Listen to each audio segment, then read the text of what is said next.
I reserve the balance of my time. And reserves. The gentlelady from California is recognized. Mr. Speaker, I yield myself such time as I may consume. The gentlelady is recognized. Thank you, Mr. Speaker. I rise today in support of H.R. 7279, the very bipartisan, as my colleague was saying, Water Infrastructure Improvement Act.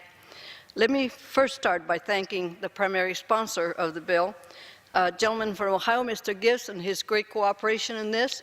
And let me say that it was a pleasure doing it. This, like he said, and I associate myself with his remarks, it is very bipartisan.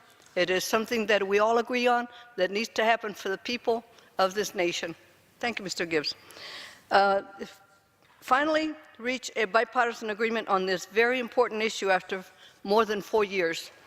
This legislation codifies the concept from the Obama administration known as integrated planning that can assist communities meet their requirements under the Clean Water Act while maintaining their obligation to achieve improvements in the local water quality. EPA's integrated planning framework provides communities with a voluntary opportunity to prioritize local clean water investments with the greatest benefit to human health and environment. This is incredibly important to my community in the congressional district, as well as many others, as they meet the challenges of the Los Angeles County MS4 stormwater permit and also across the nation. To be clear, the integrated planning is not about diminishing communities' existing obligations under the Clean Water Act. Rather, it provides an opportunity for communities to work with federal and state regulators to optimize their clean water infrastructure investments. The sad reality is that until the federal government increases its investment under the Clean Water Act, communities will still struggle with affordability challenges. We must do better.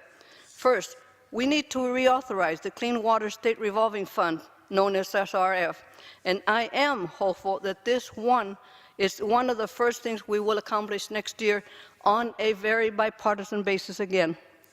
We passed similar reauthorization of the drinking water program by voice vote in September.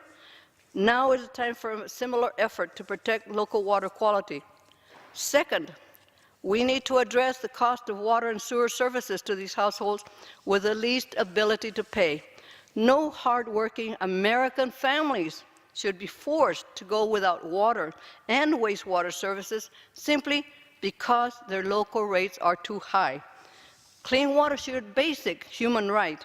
Yes, the utilities should be able to recover the costs necessary to upgrade their local systems, but when those costs disproportionately affect individual households, we can and must do much more to help struggling families afford these basic services.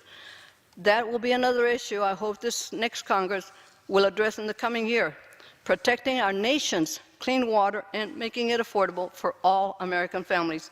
Mr. Speaker, I reserve the balance of my time. The gentlelady reserves. The gentleman from Ohio is recognized.